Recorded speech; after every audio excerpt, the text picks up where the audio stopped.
Okay.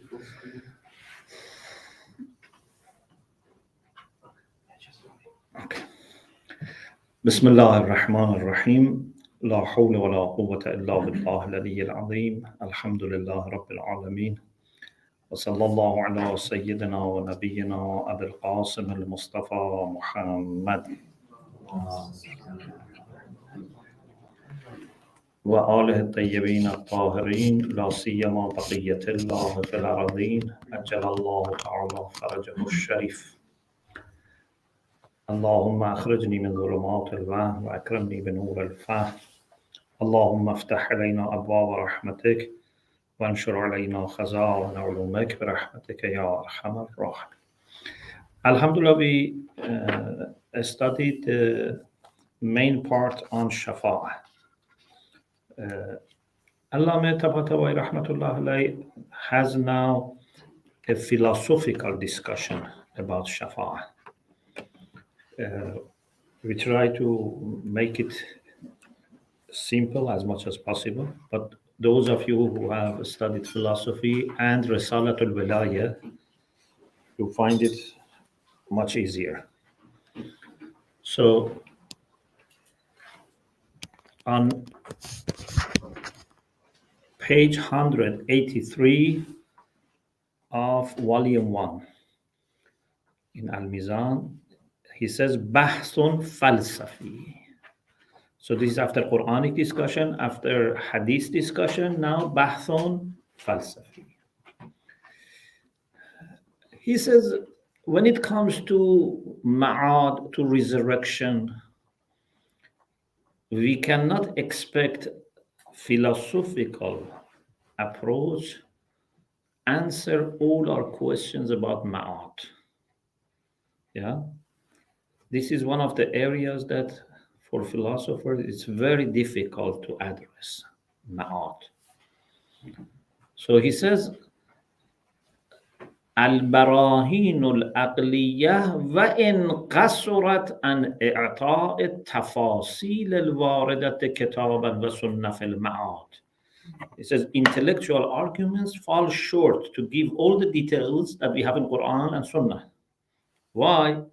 Because they don't have required prerequisites. Because when you want to form an argument, for example, qiyas, deduction, yeah, you need a minor premise and a major premise, and there is something in between, common, which we call it haddul awsat, yeah, the middle term. Aql doesn't have that much clue about the hereafter, so that can, put, things together and make a new judgment. Even in this world, many things you cannot expect to solve with Aql. For example, if someone asks you, describe me that island, you cannot use Aql. You have to go and see. Yeah, or describe me the taste of this food. You cannot use Aql as purely intellectual discourse. So he says لعدم نيلها المقدمات المتوسطة في الاستنتاج على ما ذكره الشيخ ابن سينا. Avicenna has mentioned this point, that because Aql doesn't have required data, cannot form proper arguments for details. But لكنها تنال ما يستقبله الإنسان من كمالاته العقلية والمثالية. But with Aql, we can do something. And that is to explain what types of perfection are available for human beings, whether in the form of aqli, intellectual perfection, or mithali. So if you have studied philosophy, you know that philosophers say there is a realm of existence which is between jism and aql. They call it mithal, like, barzakh. So this is similar to jism because it has shape, it has size, but it's similar to aql because it doesn't have physical mass. Like for example, if someone dies and is alam barzakh, they have soul and they have body, so that if you can have encounter with them, you may see in dream or in other forms of encounter, you can see them, but they don't have physical mass, they don't have weight. Their body is lighter than physical body. So we can use aql to understand what types of perfections, whether it be intellectual or mithali perfections, are available for human beings when their body and their soul are separated from each other.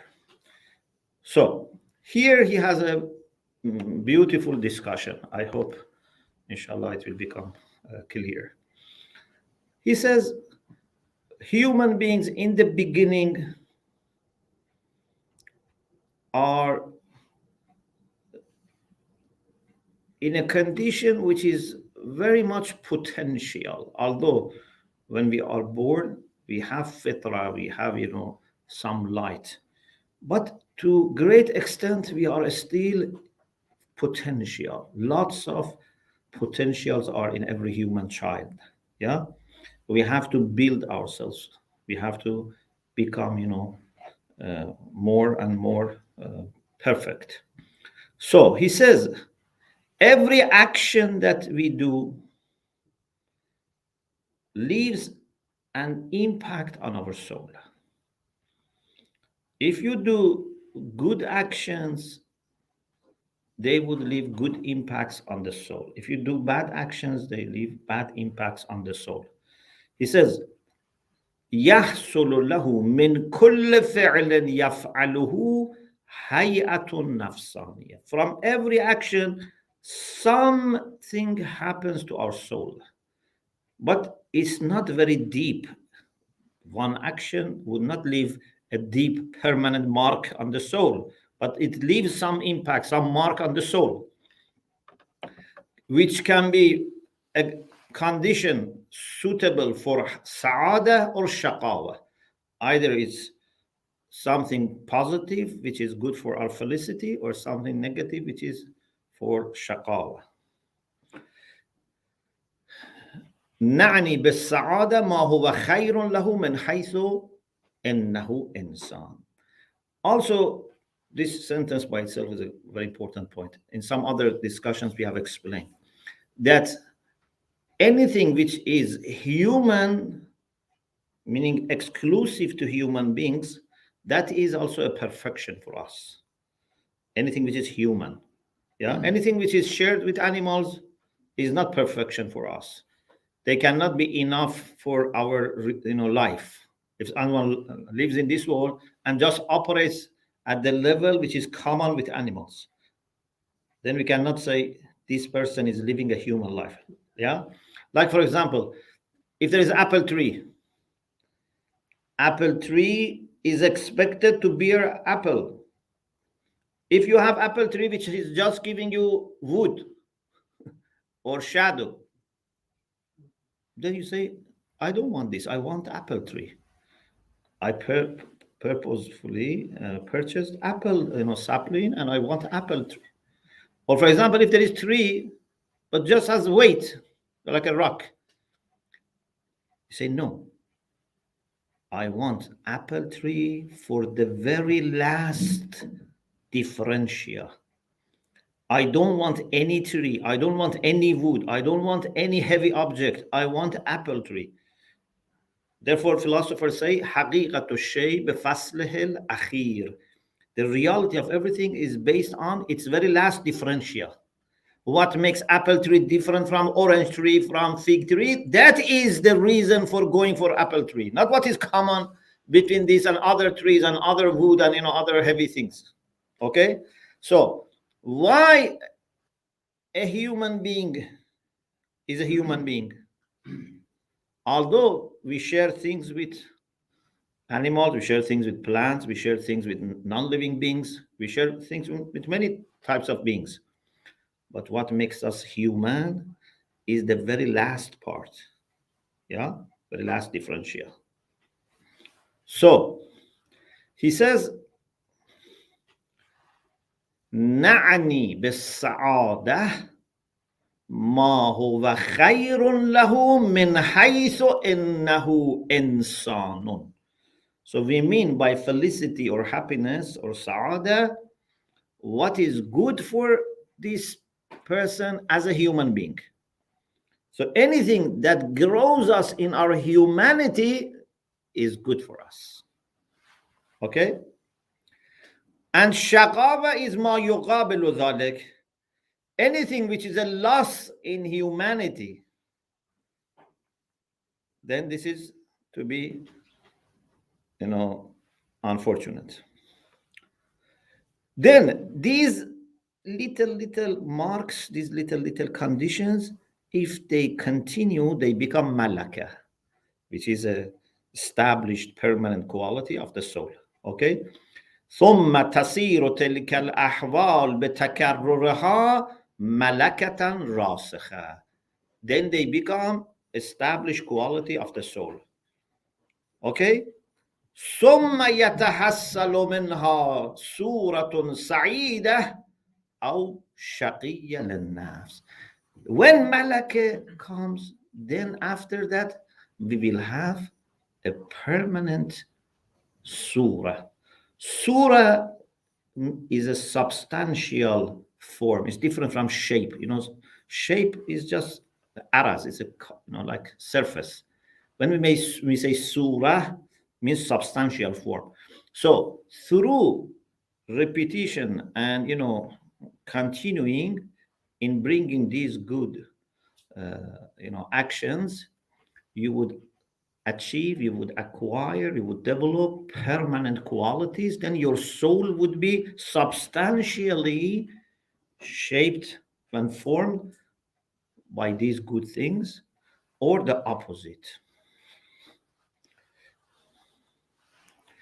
And then from these two, either good or bad, permanent forms, then other actions and future actions, can come more easily. And, so for example, you have developed very good quality, permanent quality, then good actions in the future become easy.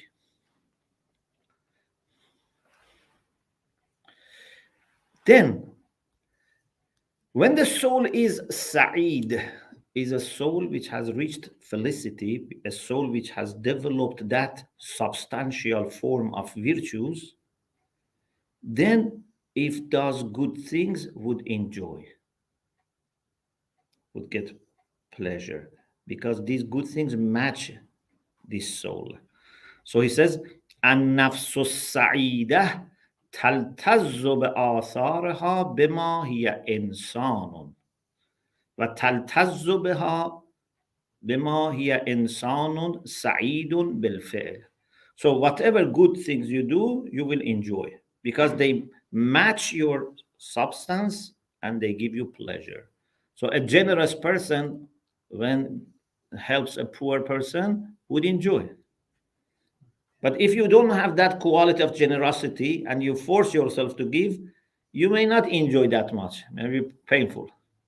Yeah? وَالنَّفْسُ الشَّقِيَّةِ. And if there is a soul which is shaped and formed with vices, vicious qualities, if a soul is shaqi, okay, then what happens is that وَإِنْ كَانَتْ آثَارُهَا مُسْتَأْنَسَةً لَهَا وَمُلَائَمَةً. Although this person who has vicious qualities, if does actions which suit these qualities, these actions are not unexpected. They match that person, but he has pain in his humanity. He doesn't feel very satisfied. Okay? It's like, for example, a car that don't give it good fuel. Okay, maybe can I still run sometime, but would not work properly. Engine may make lots of noise or etc. Might be slow. So if we have souls which have reached the high level of felicity, their actions would match. So nafs is salih, amal is salih, full satisfaction and tranquility. If nafs is vicious, actions are vicious, then lots of pain and problems. For these two, like two sides of the spectrum, things are very easy. But when we have people in middle, that nafs is good, but have some bad a'mal. Okay? Or nafs is bad, but they have some good a'mal. What happens? So this is where we are getting to the issue of shafa. So he says, هذا بالنسبة إلى النفوس الكاملة في جانب السعادة والشقاء. Those who have reached perfection in sa'ada and shaqawa means as-sa'idu zatan wa salihu amalan. In the zat, in the essence, they are good. In amal, they are good. Or those who are in essence bad and in amal bad, then everything is clear. But what about those that they have not reached the peak? So here he says, look at this beautiful point. He says, Al-insanu sa'id dhatan ash-shaqiyyu fi'lan. Someone that in his essence has achieved sa'ad, has become good human being in essence, but in actions has problems. Yeah. So he says this person is the person that has proper aqidah, but not righteous deeds. Because aqidah is what shapes us, and qualities shape us. Yeah. We had this discussion about إِلَيْهِ يَسْعَدُ الْكَلَمُ الطَّيِّبُ وَالْعَمَلُ الصَّالِحُ يَرْفَعُ. We are shaped with our aqidah, but amal salih raises us. So he says these people are the people that they have good aqidah, but they have bad actions. So if someone has good essence, good nafs, bad actions, because of su'a ikhtiyar, because of bad usage of free will, they have some bad actions. What happens here to them? Allah says, because they have good essence, bad things that have come from them are qasri, qasr with sin. In philosophy, we have this terminology. We say, if something happens against nature, this is qasr. For example, everything, when it is dropped, comes to the earth. Yeah? Because of gravity, it comes down. But if someone goes high, like you throw it, this is called qasr, harakat qasriya. And everything which is against nature cannot continue. After some time, it stops. Yeah?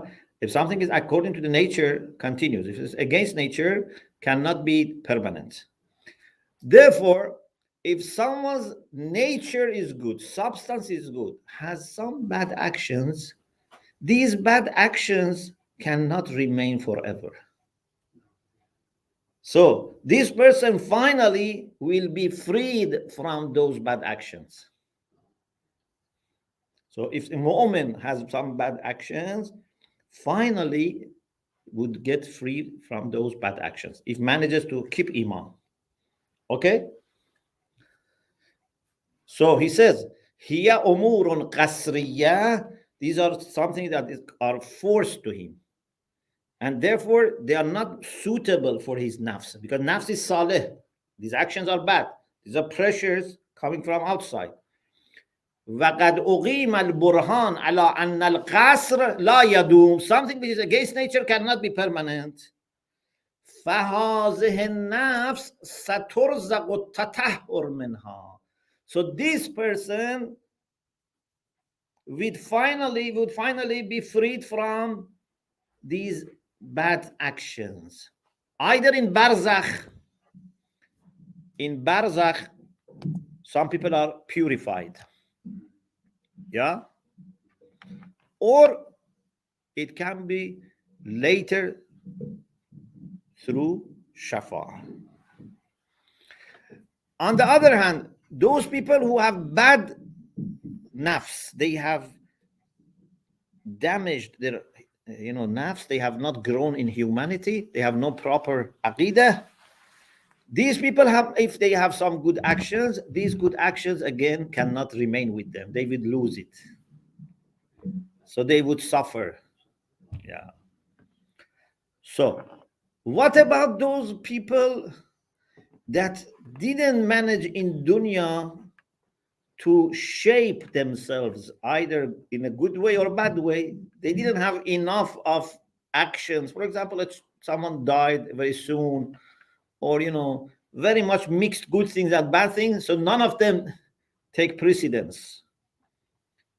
These people, Allah says, these are mustaz'af. These are the people that they are dependent on the way Allah is going to treat them. Murjawna li amrillah.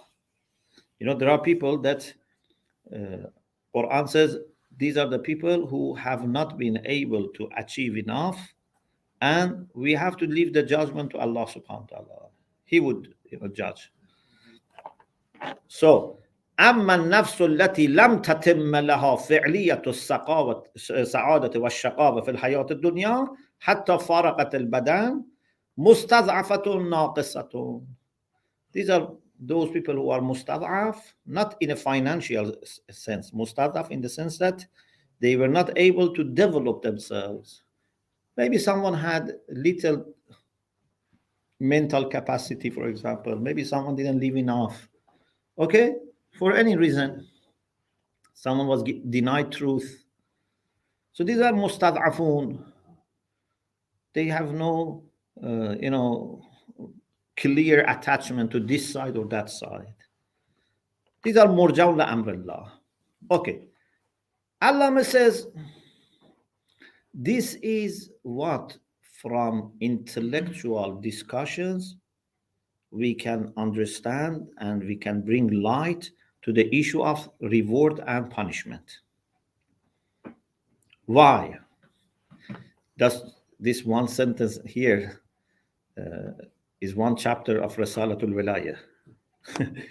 He says, because everything that we consider in alam i'tibar has to be translated into realities. So this is the whole discussion then, what is alam i'tibar? Yeah. So in Risalatul Wilayah, he explains this, that everything that we have in religion, which uses the language which only makes sense in society and social life, we have to understand that this is the surface. Reality is something else. Like, for example, ownership. Ownership is i'tibar. It means we human beings, we say, okay, in order to be able to run the society and have no conflict and encourage people to work hard, we say, okay, if you do this, you become owner. Yeah, you work, you make money. Then with this money, you buy something, you own it. Ownership. But ownership is not a reality. It's not that you, after you become owner or you lose your property, someone steals, you are changing. It's like today we say you are head of this office. Nothing is really changing here. But based on this decision, you can make real changes. But you have not changed. This is etibar. We suppose, we assume. Okay? So, in this world, for example, someone recites, marriage formula, and two people become married. They have, agreed everything.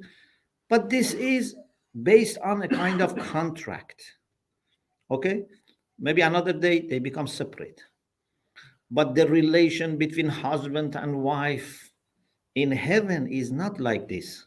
That there is aqid that makes them mahram, or they can have divorce. That relation of being a pair is much more intimate and much more existential than just a legal kind of decision. So this is a whole discussion Allama has. So he says, when someone is receiving reward or punishment, it's not like reward and punishment in dunya.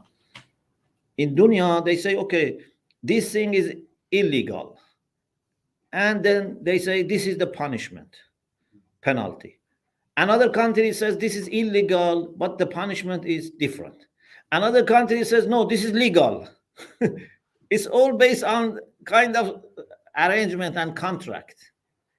But reward and punishment in the hereafter is not like this. Your reward is with you. Your punishment is with you. For example, if we say someone who studies becomes alim, this is your reward. But where is this being alim? This alimiyah is with you. Okay? So Allama says this is a requirement and implication of all relations which are i'tibari and which are based on our agreement or social norms. They all have to be rooted in reality. Okay? Now, after this, he continues. He says, again, we have philosophical arguments that perfections, existential perfections, are like a hierarchy, like a ladder. The most perfect is Allah subhanahu wa ta'ala on the top, and then we have lower degrees, like light. You have light of a candle, you have light of a lamp, for example, light of sun, has different degrees. So human souls are in different degrees when it comes to perfection. And nufusul anbiya,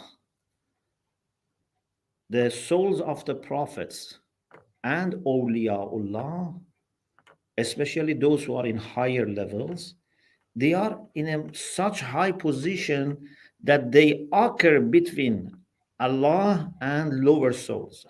So they are wasita. They are medium between their soul is medium between Allah and us. Okay?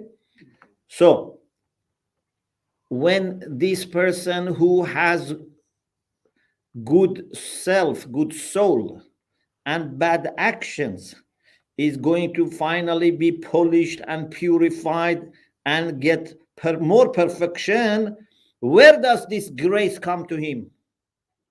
How does that grace from Allah reach him? Through the soul of perfect human beings.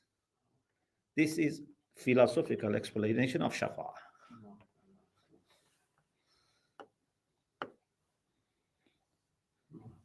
Yeah? Like, for example, how do you receive knowledge? Allah may give you directly or may give you through teacher, through an alim, like Allah has given us knowledge through prophets. Yeah? So we are benefiting from prophets in order to rise.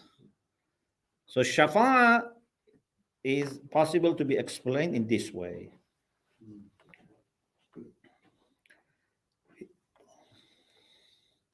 He says, فَلِبَعْضِ النُّفُوسِ وَهِيَ النُّفُوسُ التَّامَّةُ الْكَامِلَةُ. For some souls, which are perfect, perfection as much as possible for human being, because we keep saying, whenever we talk about perfection, that human beings can never be perfect as such. Allah is perfect. What means to be complete in humanity? So these have a role in removal of those bad and vicious traces of bad actions on the soul of good people. Someone is good because of good aqidah, but there are bad marks of sins. How they can get rid of this? With the help of the souls of perfect human beings. هي الشفاعة الخاصة بأصحاب الذنوب. Thank you. This is the shafa'a which is exclusive to the sinful people. You see, according to this argument and in compliance with what we have in the Quran and Sunnah, Iman is very important. And if you remember, when we were talking about who can receive shafa'a, we said people that Allah is pleased with them, and we said pleased with them without mentioning the object means pleased with them as their aqidah, not pleased with their actions. If their actions were good, they don't need shafa'a. Okay, so alhamdulillah, we finished this philosophical discussion. Then he has another discussion about shafa'a, which is another way of looking at what we have already said in previous sessions. He says in society, there is, I say it in a few minutes. In society, there is always need for having some, legal arrangement. Yeah, because people need to know their rights and also the rights of other people, and there need to be boundaries. So we cannot have a, sophisticated social form of life without legal system. Number one. Number two, whether we like it or not, there would always be people that they may not observe the rules. So we need to have also a kind of, penalty code, that if someone doesn't observe, and if this penalty code is very weak or is never exercised, never observed, then bad people take advantage, and even maybe good people little by little become lazy. So we need to implement them. Yeah. So shafa'a is not contradicting any of these two. Indeed, shafa'a is very much based on having laws and also penalty laws in Islam. But then we say, if you manage to keep your iman, and if you are not becoming careless, because if you become careless, you don't get shafa'a. There is a chance for you. There is a hope for you. Like a person who has been studying very well and one day had an issue, couldn't, pass the exam. Maybe there is a help, a second chance, I don't know, extra mark, something like this. But shafa is never in conflict with saying that you have laws and requirements to observe, and if you don't observe, you deserve punishment. It's not in conflict with that. Especially in Islam, not only we have penalty laws, we also have lots of other ways to encourage people to observe law, like amr bil ma'ruf wa nahy anil munkar. So you have to develop taqwa and self-control. Also, other people help you, because we are all observing each other's, public actions. We don't, investigate the personal life of people, but anything that happens in the eyes and sights of people, then other mu'mineen help us to go by law. So Shafa is not in contradiction with these important aspects of social life. So Alhamdulillah, our discussion about Shafa finished, and inshallah next session we go to another topic. Alhamdulillah Rabbil Alamin.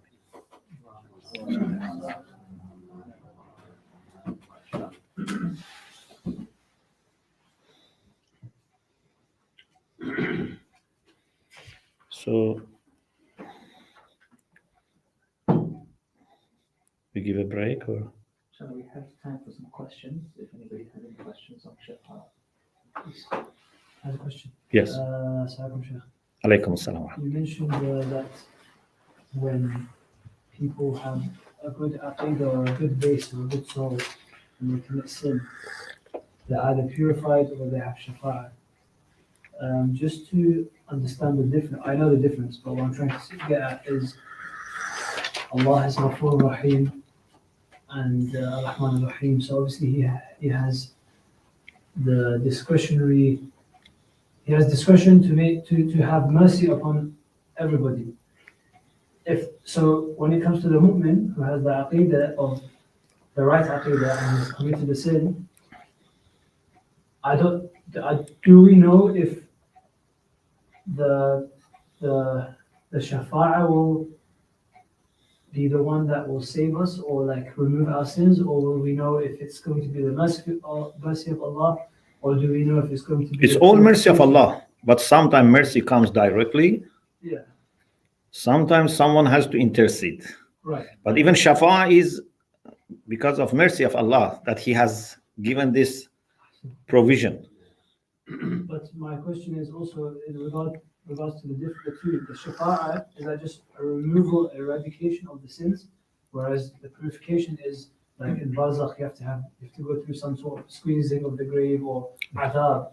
So I feel like one is better than the other, or is it both the same? Where we both Shafa'a in this technical sense is happening at the very last stage.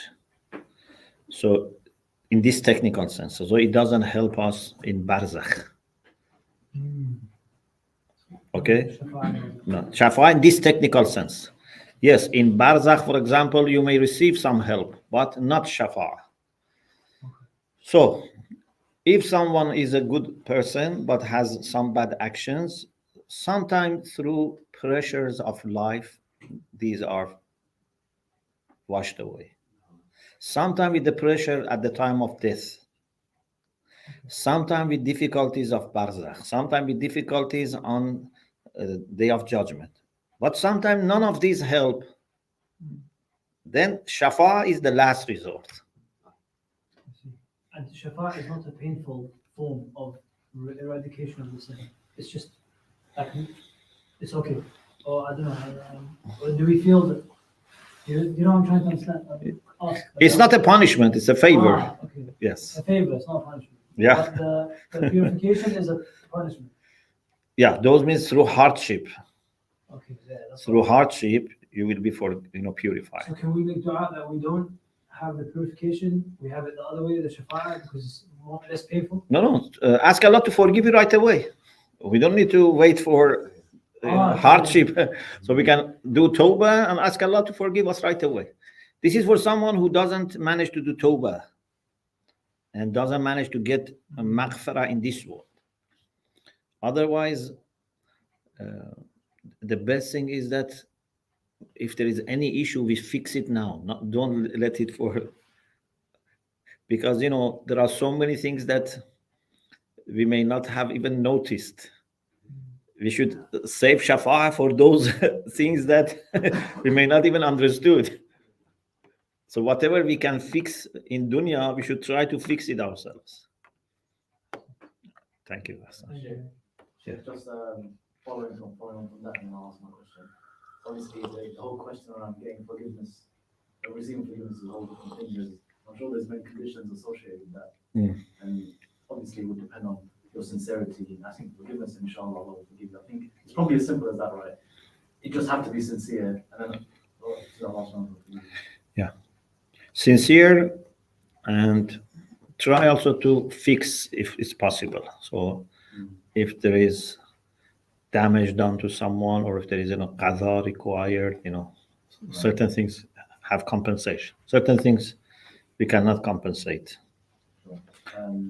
So the question I want to ask is, we talked about how some actions affect the soul, and then slowly they become a malaka. Yeah. I'm wondering if thoughts affect the soul. Yes.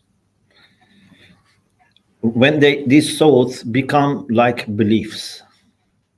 If just some thought come and go, they don't leave permanent mark. But if they become aqidah, they shape you. So you are very much your aqidah. Every person, if you see why some people are successful, why are not some, see what are their ideas, what are their beliefs, because depending on your beliefs and ideas, then you may be very active, very positive, do lots of good things. Sometimes you see you have bad ideas, bad aqidah. It's like virus, doesn't let you work, or doesn't let you work properly. But in terms of like thinking of sinning or thinking of wrong things, I'm talking about that type of, not like in terms of aqidah. Yeah, so even thinking of bad action leaves some mark. Leaves some mark. Even though it's not even an yes. Yeah. But although Allah may not punish for that, because intention of sin is not punished most of the time. Right. But it leaves a mark. Even thinking. Yeah. How do you stop ourselves from thinking? Yeah. So how do you So purify even your thought process? Pardon? How do you start to? I mean, is it just a case of trying to bring about good thoughts? For example, let's say you're suffering with evil thoughts, like bad thoughts. How do you like purify your thoughts, or how do you become better in that regard? So you have to, you have no control about what comes to your mind in the beginning. But what you have to do is when bad thoughts come, ignore them. Don't get engaged with them. When you get engaged with them, means now you are making friendship with them. You're giving them time, attention, right. Then they grow. Thoughts grow with attention. If you don't pay attention to them, it's quite simple, really. Yeah, very simple. Molavi says, ای برادر تو همه خود اندیشه ای. He says, you are not flesh and blood. Okay? You are andishe. Means every person is shaped by his or her thoughts, aqidah, ideas. If you see someone is doing good actions, you must know that this person must have good thoughts.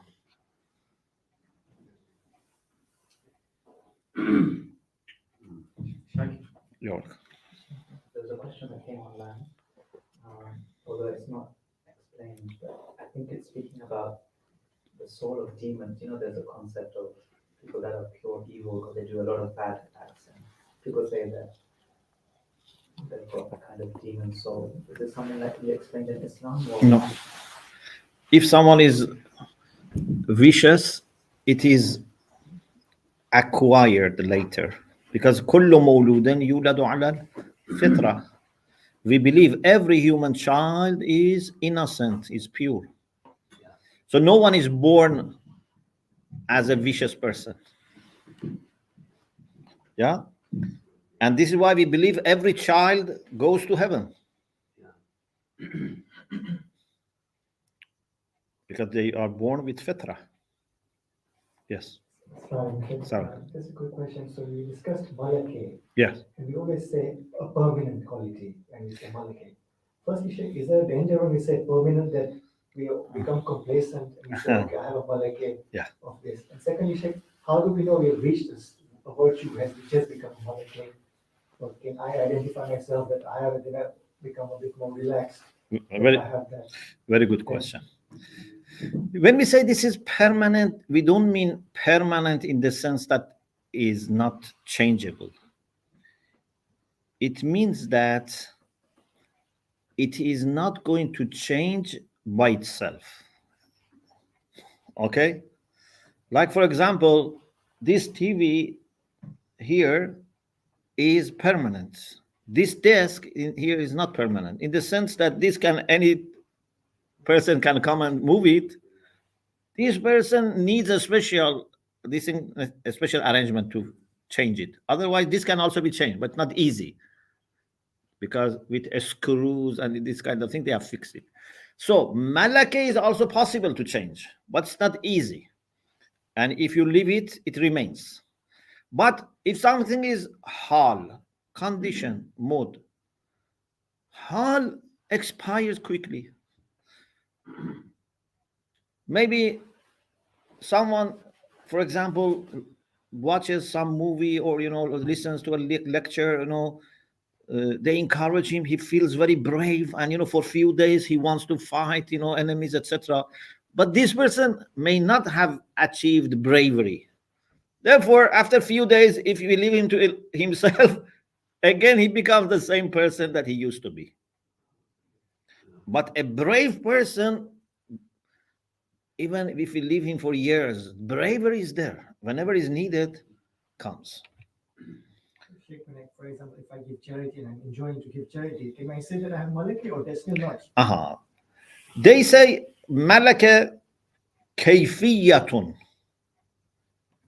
nafsaniyatun rasikhatun yasturu anha al-af'al bisuhula min duna tarawwi. What does it mean? A kind of well-established quality of the soul by which actions happen easily without need for thinking. So if generosity is malaka, means for you to do generous acts is easy and you don't need to think too much. Some people, if they want to buy, for example, a sandwich for someone, they need to think 1 hour. Shall I buy this sandwich, and where and how much, and this is not malaka. But if you are a generous person, as soon as the moment arises, you offer. Yes, ahsantu. In terms of scope of shafa'a, so you're saying Akida needs to be strong, to kind of qualify it. Yes. But then surely that means that actually the sins that we do are not going to be because you've got such a strong Akida, the sins that you do are very limited, you would expect. They won't be the major sin. The fact that you have the firm belief that's in Tawheed or whatever. Yeah.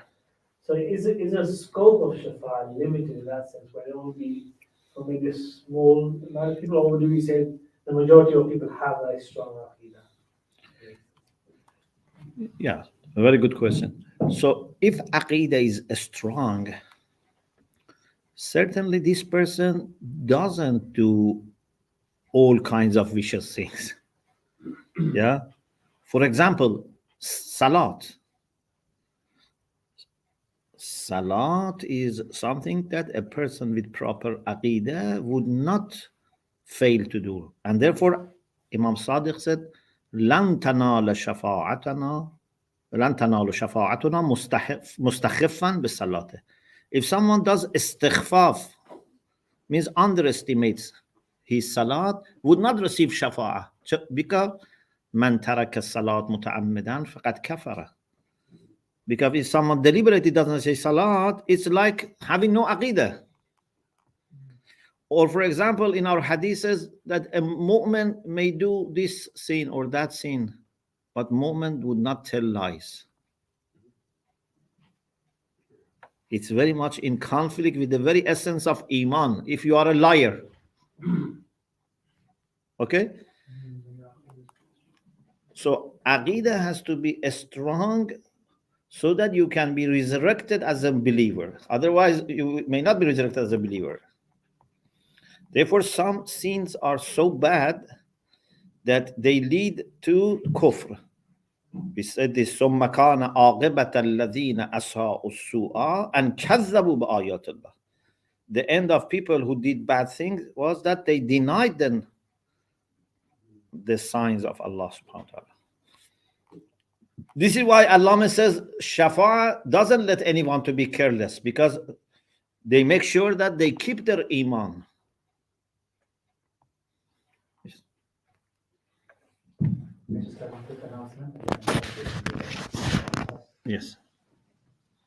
And that is basically, I've been in touch with a few community members recently, and most recently with the president of the Jamaat, Sifti and Alibai.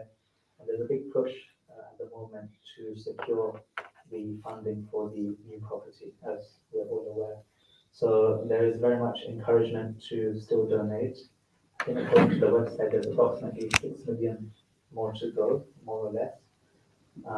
And all the details are on the website, hereford.hujjat.org, including bank details for donations. And there's so many people have been mentioning recently that this is securing a better future for the community, for all of us. So this is the message that is being spread at the moment. So whatever people can do, inshallah, please do that.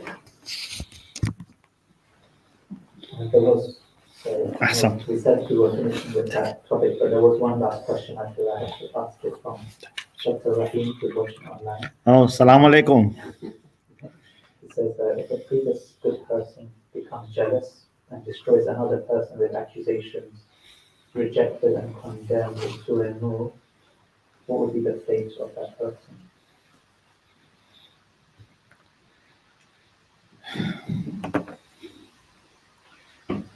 Yeah, jealousy is one of those bad sins that Hadith says, Al-hasadu ya'kulu al-hasanat kama ta'kulu al-naru al-hatab. Jealousy consumes good actions like fire that consumes wood and log. So jealousy, if it is acted upon, because sometimes someone feels jealous but doesn't do anything bad. Yeah? This is forgiven, although it's a bad thing. But if you manage to control it, it's forgiven, as we have in Hadith Rafa. But if it is acted upon and based on that you try to harm that person, this is very bad thing. And if this is done repeatedly, then may destroy our iman. Yeah.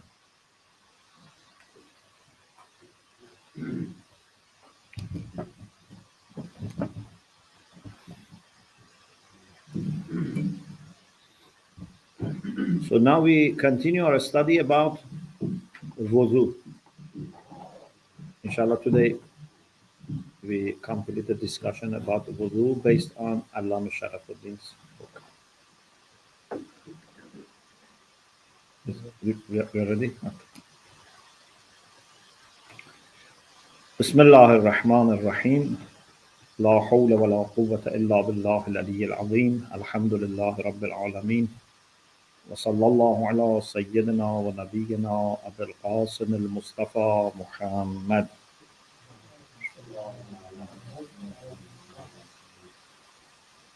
وآله الطيبين الطاهرين لا سيما بقية الله في الأراضين عجل الله تعالى فرجه الشريف اللهم أخرجني من ظلمات الوهم وأكرمني بنور الفهم اللهم افتح علينا أبواب رحمتك وانشر علينا خزائن علومك برحمتك يا أرحم الراحمين. As you see, we are continuing our study of the book Masail al-Fiqhiyya by Allama Sharafuddin. So we are talking about wudu. The next issue, which is controversial between different schools of fiqh in Islam, is whether it is permissible to do mass wiping on imam. Okay? Because Quran says, وَامْسَحُوا بِرُؤُوسِكُمْ. You should wipe part of your head. What about Imama, turban.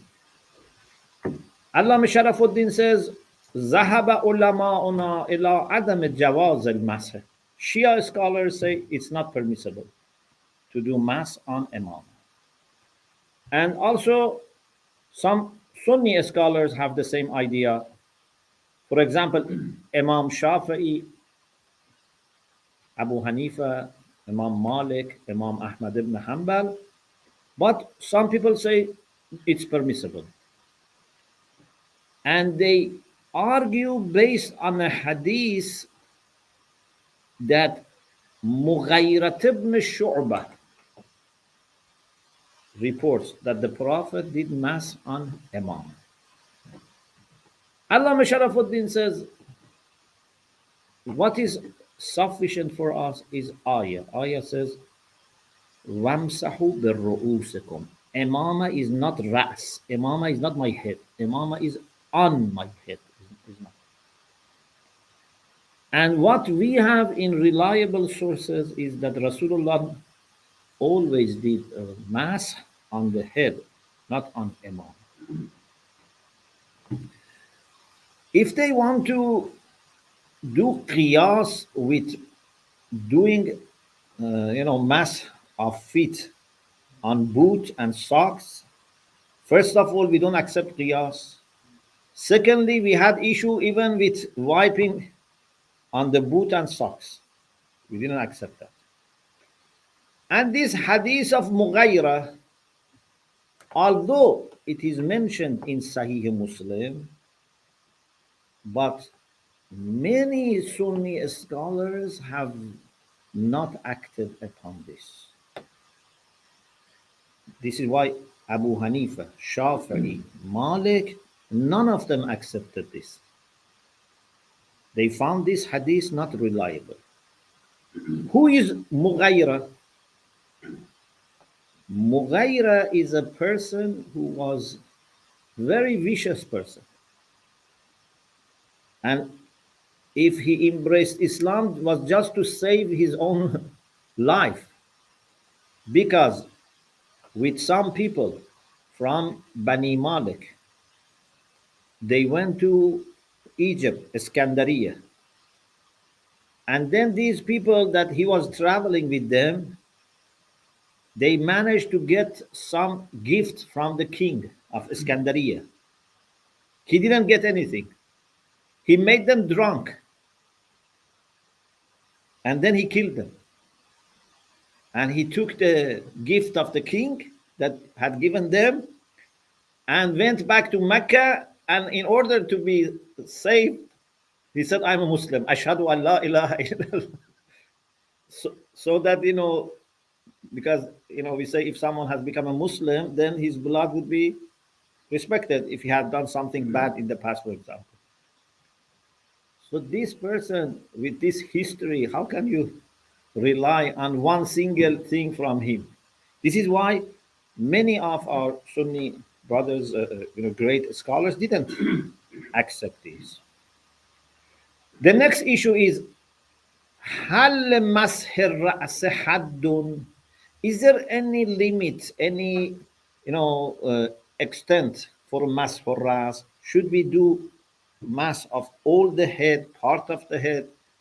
And then the next issue is about ears. We talk about ears later. Allama Sharafuddin says, according to our ulama, لا حد في مسح الرأس لا للماسح ولا للممسوح. According to Shia scholars, what should be the size of your hand for wiping? There is nothing fixed. How much of head you should wipe is not fixed. There is no defined. What is important is you should be considered by common sense, by urf, that you have done masah. Just people should say he has done masah. If mass of all head was needed, Allah would have said like arjul, wamsahu ru'usakum wa arjulakum. But why he says wamsahu biru'usakum? One person asked Imam Sadiq alayhi salam, why we say part of head is enough to be wiped. Imam said, لِمَكَانِ الْبَاء, because there is ba here. Ba is for ilsaq, means touching. وَامْسَحُوا بِرُؤُوسِكُمْ means your hand must wipe part of the head is enough. Okay? If or say this person has wiped his head, it's enough. Imam Shafi also says the same thing. He, like Shia says, there is no fixed, area that you have to wipe. Imam Malik, Imam Ahmad ibn Hanbal, and some other people, they said you have to wipe all your head. Imam Abu Hanifa said that what is wajib is 1/4 of head with 3 fingers. With 3 fingers, 1/4 of head. How he has managed to find this, I don't know, because so specific to say 3 fingers and 1/4. Our hujjah is wamsahu biru'usakum. Allah doesn't say wamsahu ru'usakum. Wamsahu. If he wanted all of it, he should have said wamsahu ru'usakum. If he wanted part of it, like hand, ila al-marafiq, not up to here, up to. But here Allah doesn't say anything.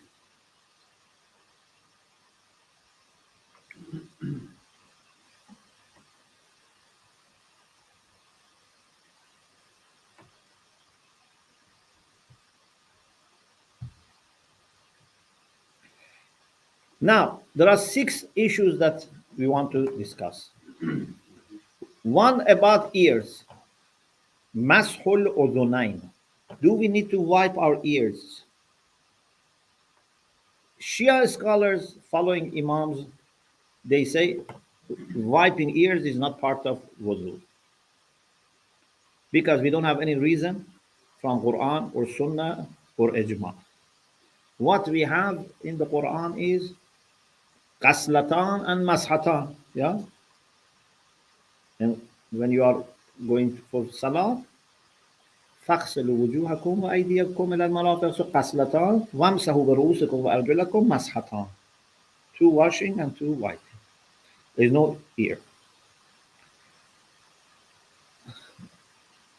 Those who are following Imam Ahmad ibn Hanbal, Hanabila, they say you have to wipe your ears even inside. You have to wipe. Ibn Rushd also quotes this from Abu Hanifa. So Hanabila, they say you must, and Hanafi people according to Ibn Rushd say the same thing. Shafi'i and Maliki, they say it's mustahab. It's not fariza, but it's better to do mass of ears. Then they have difference. Should you bring new water or the same water? So some people then say, with the same water remaining in your hand, some say new. Also, about repeating, they have differences. But none of these are reliable. Even Sahih Muslim and Sahih Bukhari seems they don't, they didn't pay attention to these things. And what we do following Quran, following the Sunnah of Ahlul Bayt, is that we don't consider this to be part of wudu. Neither it's wajib nor mustahab. Next question. Is it sufficient to wash head instead of wiping? You remember we had this discussion about feet that, they say, you can wash. What about head? Because over there, They said, Vamsahu beru'usakum wa arjulakum. Then they say in this arjulakum, maybe it's atf to ighsalu. But here, obviously, Allah says, Vamsahu beru'usakum. Yeah? If ru'us is not mass, so what else is there to be wiped? So, all mazahib arba'ah, they say that you can do mass, but the problem is that they say أن قصل الرأس في الوضوء يكفي المسح. But they say you can also do قصل. قصل means washing. غسل is اسم مصدر, قصل is masdar. They say you can also wash. Some of them said it's makruh. It's better to do masah. Some say no, it's not makruh. Al-Hanafiyyah wal-Malikiyyah qalu bi-karahatihi. They say it's makruh. Because Allah said, Wamsahu, you are not doing mas, so it's makruh. Shafi'iyyah qalu laysa bi-makruh. It's not makruh, but it's better not to do it. Khilaful awla. It's better to do mas, but this is not makruh. Hanabila, they say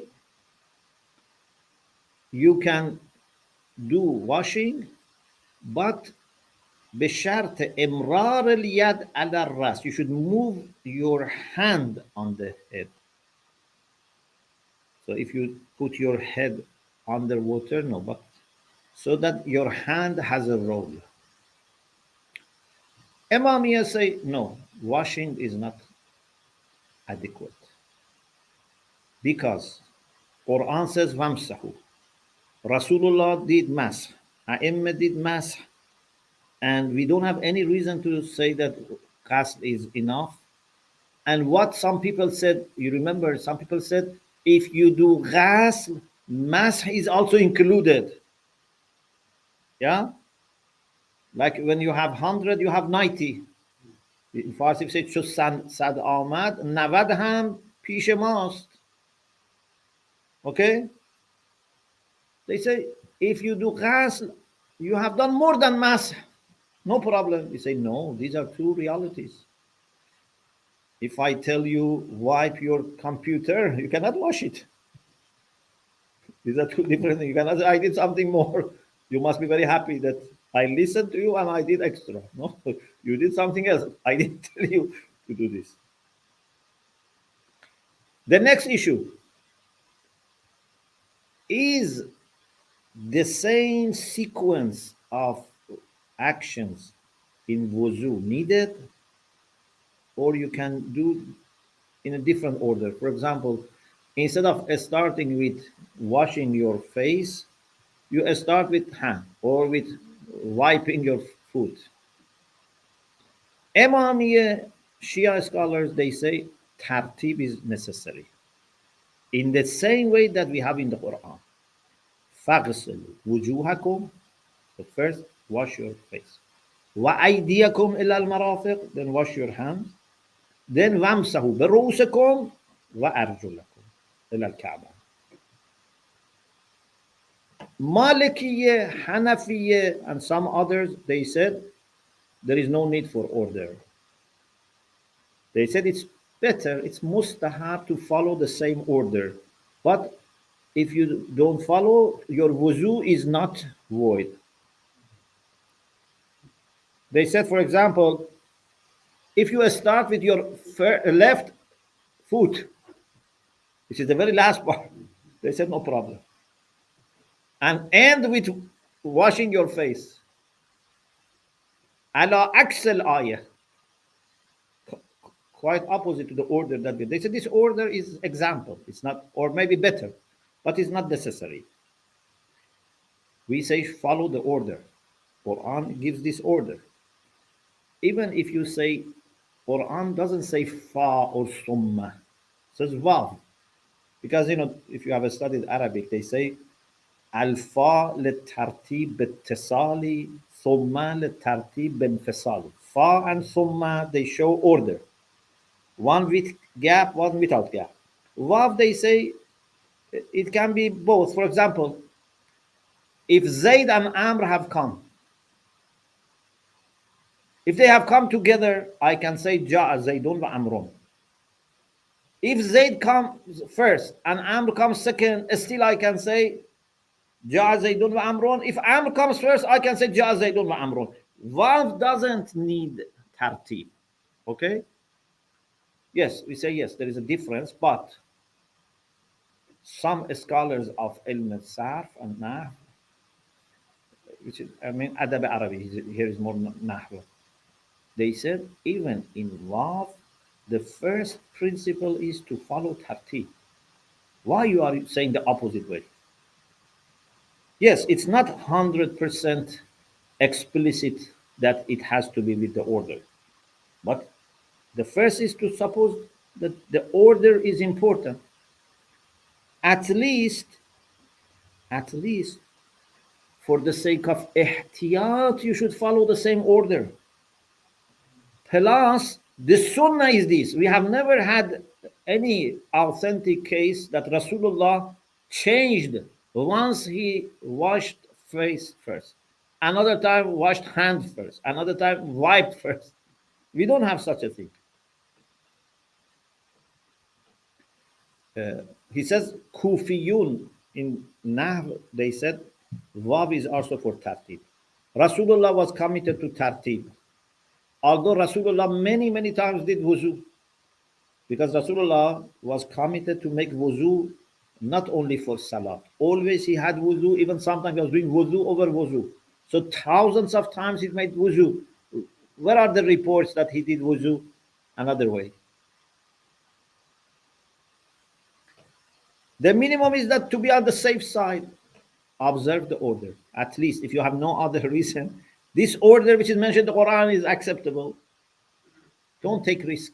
It's the minimum. Muwalat. You know, muwalat is different from tartib. Muwalat means there should be no gap. For example, I wash my face and then phone calls. I start talking 5 minutes, 10 minutes, then I say, okay, now I wash my hand. Okay? Shia scholars say that muwalat is needed. So if people say that wuzu is, broken, hayatul wuzu is damaged, yeah, say this person did something, started doing something else. And in order to have some criteria, they say, for example, if you delay so much that the previous part has become dried in normal condition. Sometimes it's very cold, it takes 1 hour to dry. Sometimes very hot in a few seconds. But in normal condition, if it gets dried, then you have to renew wudu. Okay? So muwalat for us is needed. Shafi'i and Hanafi fuqaha, they said muwalat is not needed. It's sunnah, it's better. But it's not wajib. Maliki fuqaha, they said if you remember and have power, you have to have muwalat. But if you forget, no problem. When you remember, do it, continue. Or if there's an excuse, for example, you run out of water, you have to go 10 minutes walk and then find water. No problem. From where you ended, continue. We say no, it's not possible.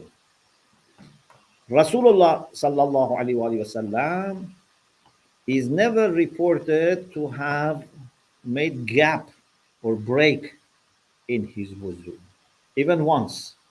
If it was mustahab, we have this rule in fiqh. We say, if Rasulullah was doing something all the time, this shows it's wajib. Because if it was mustahab, at least sometimes he would not have do mustahab so that people know it is not wajib. Okay?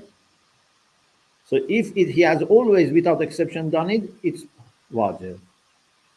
In any case, the view of Shia is more safe. Yeah? Don't let too much gap. The next issue is niyyah. This is very interesting. Do you need niyyah of qurba ila Allah and qasdu wajhil fil, that I am making wuzu? Because we need two things. One is that you have niyyah of doing this action, and second, for the sake of Allah. Do we need niyyah for wuzu or not? Shia say yes, because this is ibadah. It's, you remember we had a term on usul al-fiqh. We said wajibat are two, ta'abbudi and tabassuli. Wajibat ta'abbudiyya need intention, niyyah, qasdul qurba. Wajibat tabassuli, they don't need intention. For example, if your body is najis or your clothes is najis, it doesn't need niyyah. Even if someone else does for you, or for example, if you to show off, or you are sleeping, but you wash it properly, or you put it in machine, no problem, because tathirun najis is not ta'abbudi. But wuzu, ghusl, salat, fasting, zakat, hajj, these are ta'abbudi. If you do everything, but you don't have niyyah, they are not counted. Even khums and zakat. If you give money but without niyyatul qurbah, they are not accepted. Okay? Ta'abbudi. Tabassuli with sad, not sin. Sad means wasul. Okay. So Shia say you need niyyah for wudu. Allah says in the Quran, وَمَا أُمِرُوا إِلَّا لِيَعْبُدُوا اللَّهَ مُخْلِصِينَ لَهُ الدِّينَ. We have to do ibadah with the ikhlas. Hanafiyya, Allama Sharafuddin says, Hanafiyya, they said, please listen very carefully. They say, for wuzu and ghusl, you don't need niyyah. Yes. Just if water, is used in the way that we need, it's enough. It's like washing your clothes. Even if someone drops someone in water بدون اختيار, ghusl can happen. Just if the requirement of washing takes place, is enough. If you do riyah, showing off, it's okay. But in tayammum, they said niyyah is needed. Why? They say water cleans, and Allah has asked us to do wuzu and ghusl for cleaning. Water cleans, whether you have niyyah or not. But soil doesn't clean. So this is ibadah, you need niyyah. So for tayammum, you need niyyah, but for wuzu and ghusl, you don't need niyyah. Also, they allow wuzu with nabiz. Sometimes they put dates in water for some time, and then this becomes sweet. Sometimes can become muskir, can make you drunk. Sometimes doesn't make you drunk. If it makes you drunk, no. But if it doesn't make you drunk, it's just, sweet and brown. They say you can make wuzu with that. But if you do wuzu with nabiz, you need niyyah. If it is pure water, you don't need niyyah. Like tayammum. Allama Sharafuddin says, where did you get this idea that the philosophy or the reason for wuzu and ghusl was just physical cleaning? That now you say because with water, physical cleaning takes place, we don't need niyyah, but with soil or wuzu with nabis doesn't take. Who said wuzu is or ghusl is for physical cleaning? Even if someone has been 7-8 hours, for example, swimming, still has to make wuzu.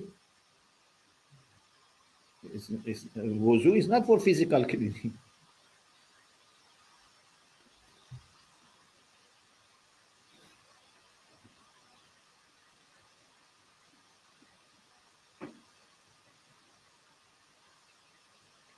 Allah is saying,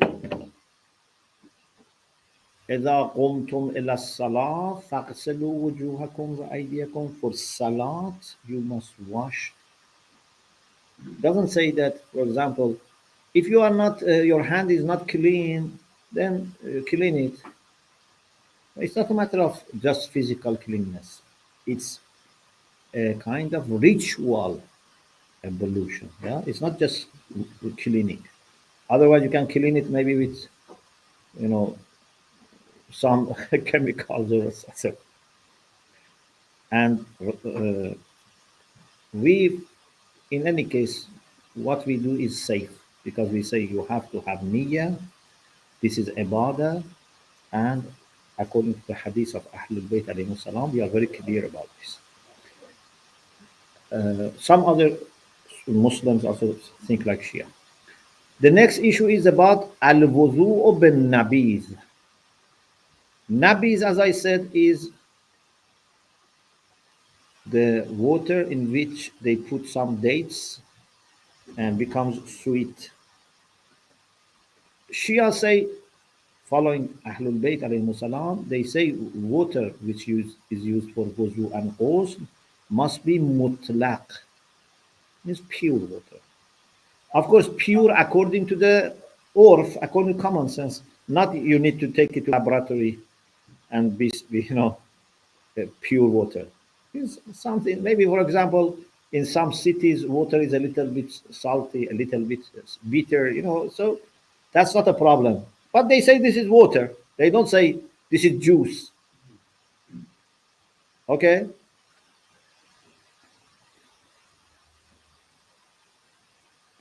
And then if we don't have ma'i mutlaq, what should we do? Tayammum. If there's no ma, you cannot say, okay, because I don't have pure water, I make wudu with apple juice or with nabiz, for example. No. Imam Shafi'i, Imam Malik, Imam Ahmad ibn Hanbal also have the same idea like Shia. But Imam Abu Hanifa, Sufyan al-Thawri, they say you can do wuzu and ghusl with nabiz. Nabiz al-tamr. They put dates. في السفر مع فقد الماء. If you are traveling and you don't have water, you can use this. But if you are at home or if you are traveling and you have pure water, no. It's like emergency. But we say no. If you don't have water, tayammum.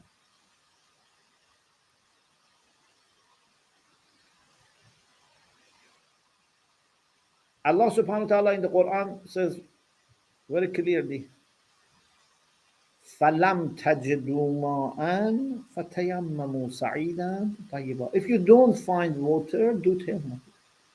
You say this person doesn't have water. Okay. لَمْ تَجِدُوا مَاءً. Quran says فَتَيَمَّمُوا. Why you say لَمْ تَجِدُوا مَاءً, do with nabiz? This person لَمْ تَجِدُوا مَاءً, yeah, doesn't have water. Rasulullah also said, As-Sa'idu Tayyib Wudu'ul Muslim Illam Yajid al-Ma. Rasulullah said, Tayammum replaces wuzu if there is no water. This is your wuzu. Doesn't say if you don't find water, use juice or something else.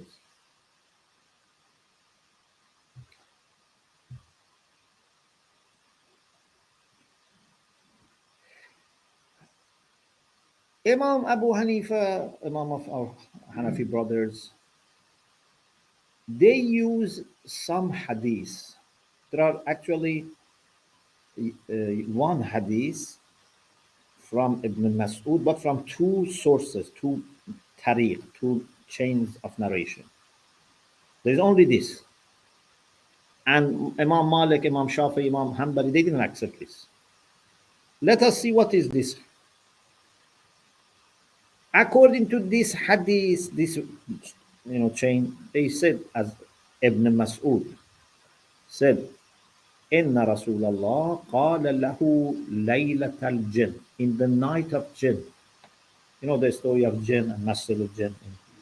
In the night of jinn, they say, Rasulullah said to Ibn Mas'ud, Ma'aka ma'un, do you have water? He said, no, I have only nabiz. They say Rasulullah said, Tamratun tayyibah wa ma'un tahur. Date is good, water is also tahur. So no problem, now they are mixed. Give me. Sobba alayya means pour on my hand so that I make wudu. They say, Ibn Masud says, Sababtu alay, I pour this nabiz. And Rasulullah made wudu. But when we check the chain of narrators, we find that there are problems here with people who are in this chain. And therefore, you see that none of the great muhaddisin have quoted this.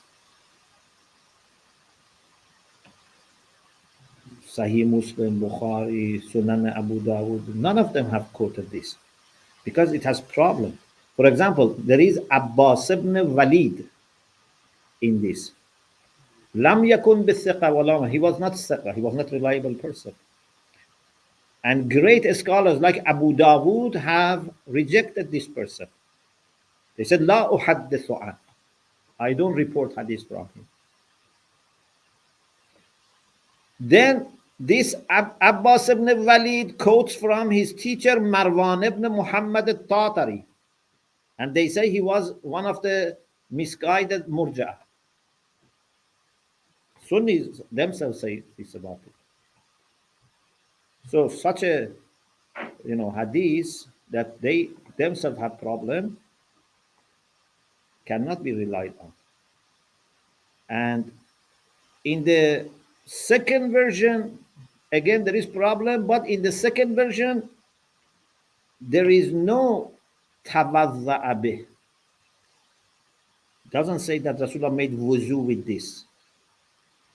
So this is why you see great majority of Muslims, including Sunni great fuqaha, they have not accepted this. In Sahih Tirmidhi, in Abu Dawood, all we have this that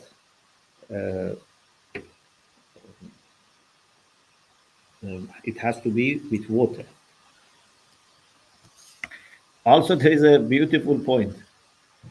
Here it says that Ibn Mas'ud says in Laylatul Jinn, Rasulullah was, I was with Rasulullah and he asked me, do you have water, etc.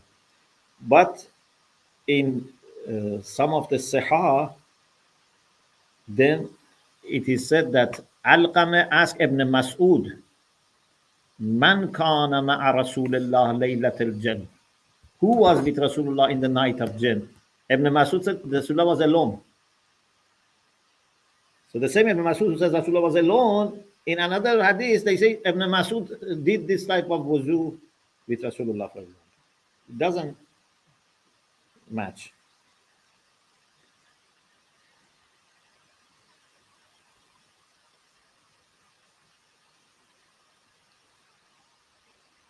So our idea is clear that if there is water which is qualified ma'ul mutlaq, you do wuzu. If there is no ma'ul mutlaq, you do tayammum. It is compatible with the Quran, with the Sunnah, and majority of Muslims accept this, and it has to be on the safe side. Okay, so Alhamdulillah, we finished the discussion about wudu. Inshallah, we continue with some other topics of fiqh. Alhamdulillah Rabbil Alameen.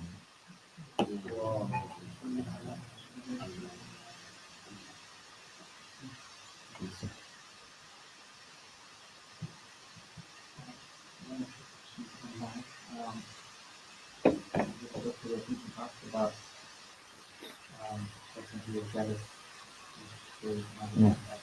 She then said, all through the role of society correcting from whereas before we had very good Aqidah. Mhm. We were just really happy. So this person who has jealousy is corrupted by society. Someone with good Aqidah, Ah. but we also had jealousy. Uh-huh. What through the role of society correcting. Of course, if he or she acts upon it, then other people have to do amr ma'ruf. If he acts upon it and they know.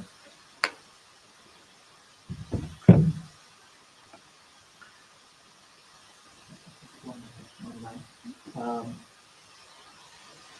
Question is, isn't the understanding of washing the beard to do with the meaning of wash?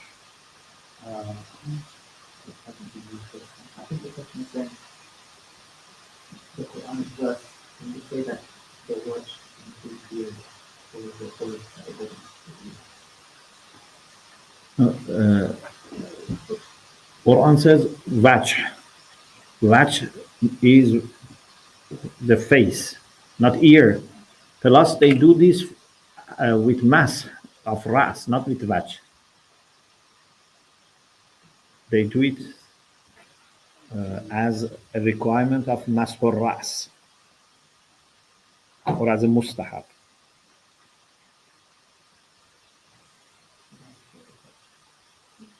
That's the law, and he says that with some scholars or syntax say that law could be in order as well. Yeah, Kufiyun say. Other verses of the Quran, then can we say that law in every other place should be also in order, or then we, because there. No, unless there is an evidence to suggest otherwise.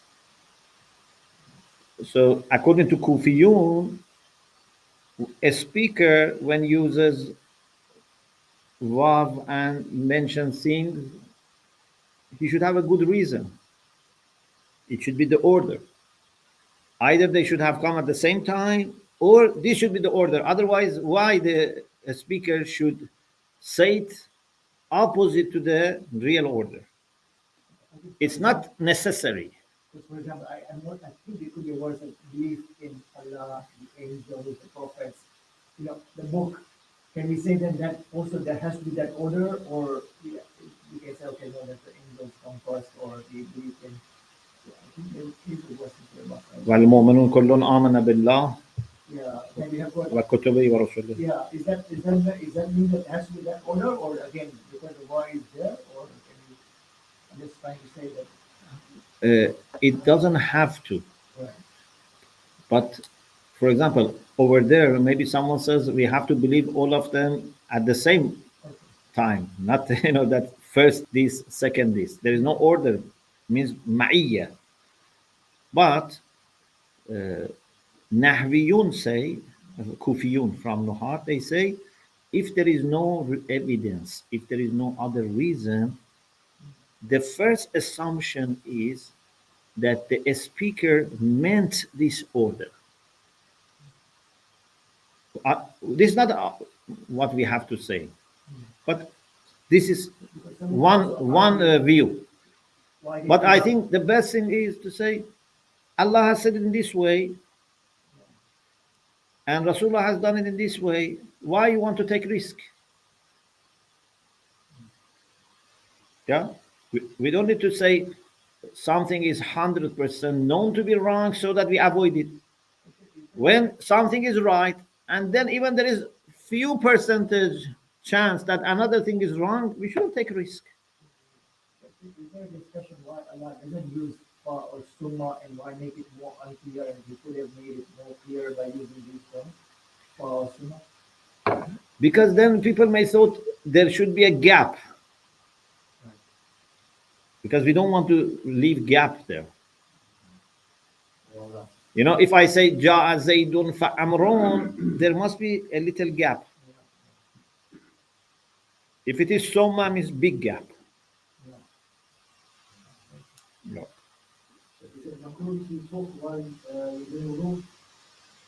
Like someone asked from the one asked from the respond why you're doing the book. I have to check Risala. Also, in terms of wudu, when you use the say I do my wudu, and then I come and use the do my arm. Israf, you should not do israf. So you have to. You know it's not enough. So I'm saying that if I turn it on, do my face, and I turn it on, and I just like consciously wash my hands again, and then wash the beginning, No, a little is not. and then I do the arm. There's that. No, Like it's not straight away arm and then on your face and then no, it's okay. Sometimes, even maybe for example, you remove your socks when you reach for wiping. It's not a problem. This much. Yeah, but this is not harming muwalat. Yeah, that's another issue. If you manage to, for example, with 2 fingers, remove your socks, with the other fingers, do mass. Muwalat is not damaged. Or sometimes, for example, maybe you make wuzu somewhere and then you walk few steps to find the wall and do mass. This is not harmful. Also, the massage that you do on the head, it should not come to the effect, isn't it? It should be dry. It should be dry, and then some say if it has a little, humidity, but they say mass is with the remaining of water in your hand, it's fine. So what I'm saying is that you do your massage on the head, Ah. and then slowly it trickles on your face. So if it mass is done, then it's not a problem. So I think your muscle is not damaged. No, if mass is done, Yeah, muscle. it's okay. Like after mass, you do, for example, your face. The requirement of mass must take place. Oh, okay. Fine. Yeah. So not necessarily that the water trickles on the face. It's okay. Yes, I also heard, for example, if I'm doing my wudu in the kitchen, and then I finish my left arm, and I just go to my room to do mass. Is that okay? Because there's 2 different locations. Yeah, if it is not a big house, yes. So is there like, there's no number or something, like 2 miles? Because I heard someone say it has to be the area of wudu. No. As long as muwalat has not broken, it's not broken, it's fine. That's all. Thanks, sorry. I'll start the next 4 Wednesdays. We're ending on 30th of March before Ramadan. So just encourage everybody to choose this time. And as you know, we missed last week's lesson because the community was breathing the last 1 or 2 weeks with the rest of very vehement sometimes parties around one of the other house with the and because we have to you look at what my people in college, nothing part of the student lessons, inshallah we stay for that and that's it. Thank you for the بسم الله الرحمن الرحيم اللهم صل على محمد وآل محمد اللهم كل وليك الحجة ابن الحسن صلواتك عليه وعلى آبائه في هذه الساعة وفي كل ساعة وليا وحافظا وقائدا وناصرا ودليلا وعينا حتى تسكنه أرضك طوعا وتمتعه فيها طويلا برحمتك يا أرحم الراحمين. For maghfirah of all amwat and shafa of marwa, please recite 3 salawat. Allahumma salli ala Muhammad wa ala Muhammad. Allahumma salli. So we say Khuda Hafiz to brothers and sisters and by Iltimas dua.